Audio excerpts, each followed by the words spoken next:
afternoon. You're watching Businessworld Live. I'm Danny Laurel. Let's take a look at how the local bourse closed today, Friday.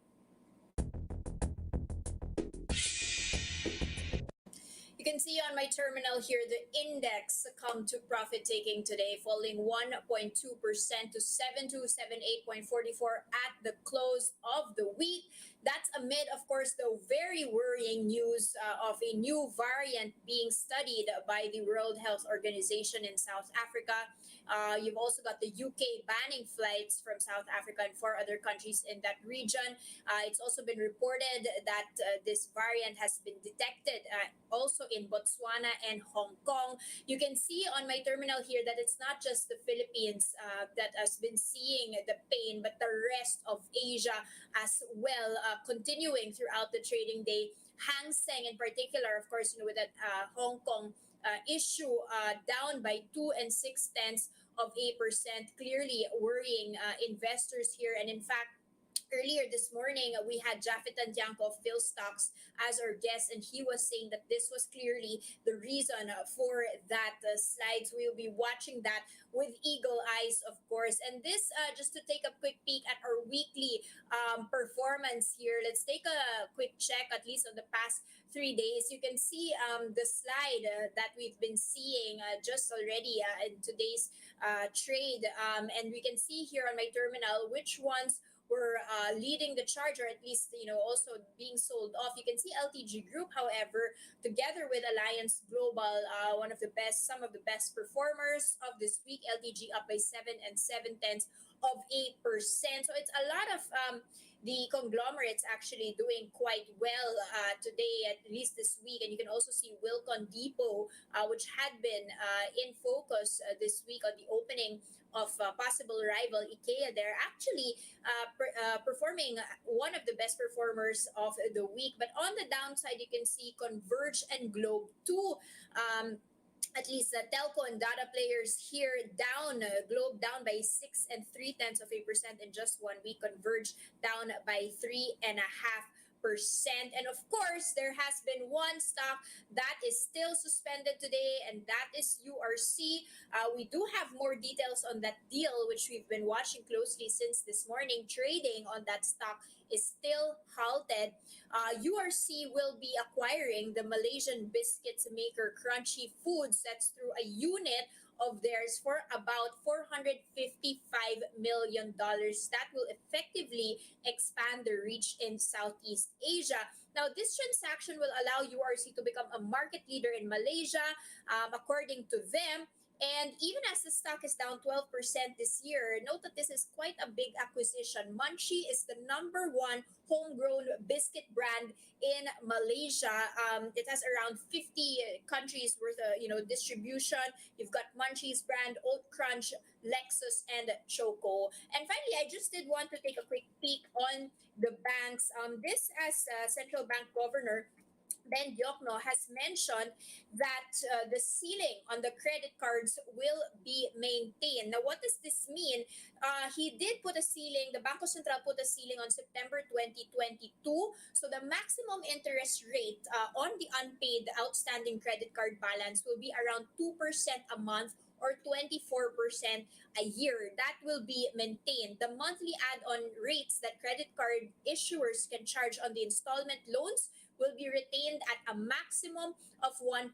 According to Governor Diokno, this decision is based on an holistic assessment considering the developments of the macroeconomy. There are a lot of applications for credit cards. The number of monthly credit card applications have risen by 175% year on year as of June, with billings growing by close to 30%.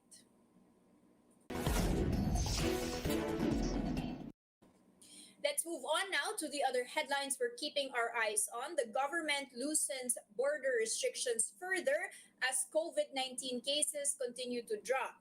Fully vaccinated foreigners from non-visa countries may now enter the Philippines without undergoing quarantine provided that they come from a green list country and present RT-PCR negative test results. The new policy will be in effect starting December 1 until December 15 and covers nationals of 159 countries and territories who are not required to obtain a visa to come to the Philippines. Acting Palace spokesperson Carlo Nograles clarifies, however, that foreign nationals must have stayed exclusively for 14 days in the green list countries. Now, those who are vaccinated but fail to get tested for COVID 19 before traveling will have to quarantine in a facility until the release of the results of their RT PCR test taken on their fifth day of quarantine. Now, the government is eyeing to borrow 70 billion pesos from the domestic market in December. That's as it reduced borrowings after seeing strong demand for its retail treasury bonds. Now, in an advisory, the Treasury said it would borrow 30 billion pesos in treasury bills and 40 billion pesos in treasury bonds. That is next month. This borrowing plan is lower than the 200 billion peso program initially set in November. National Treasurer Rosalia De Leon told reporters that the December borrowing program is lower because there will be fewer auctions in the lead up to the Christmas holidays.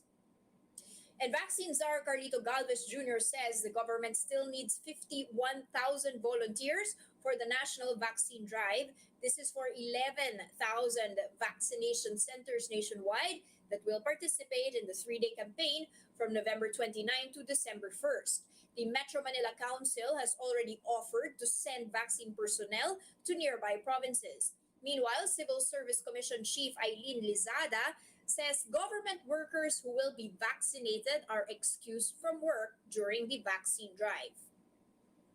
Lizada says government employees may also request to be excused from work for up to 15 days if they experience serious side effects. Now, just another peek on the markets here. I did really want to check in on the airlines and whether they did move this morning on the back of that news. And, we had just reported this afternoon that there should be an easing in terms of quarantine restrictions, but that seems to be questionable now, given the fact that there is this new variant, not yet a variant of concern, but something that the World Health Organization is still looking into. The Department of Health is also monitoring that very closely to see whether these quarantine restrictions will be changing in the near term. You can see the Cebu Pacific price unchanged. Of course, PAL is still suspended here as part of its bankruptcy program, but you do see MAC or Macro Asia down by 4.13%.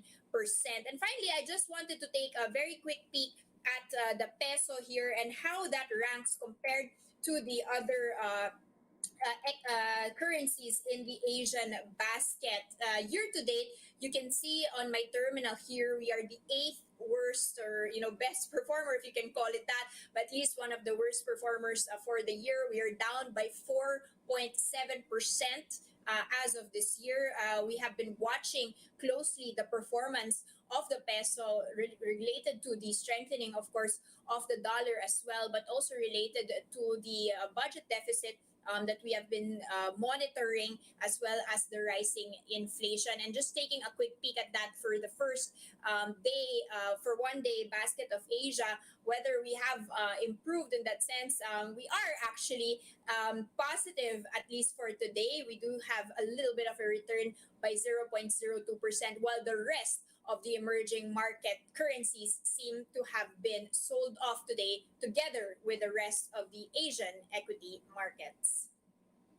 And those are the biggest stories this trading day. Today is November 26, 2021. Catch Business World live on Monday next week. That's at 9:30 a.m. for the market open and 3:15 p.m. for the market close. I'm Danny Laurel. Mask on, wash hands, stay safe, Philippines. We are One News.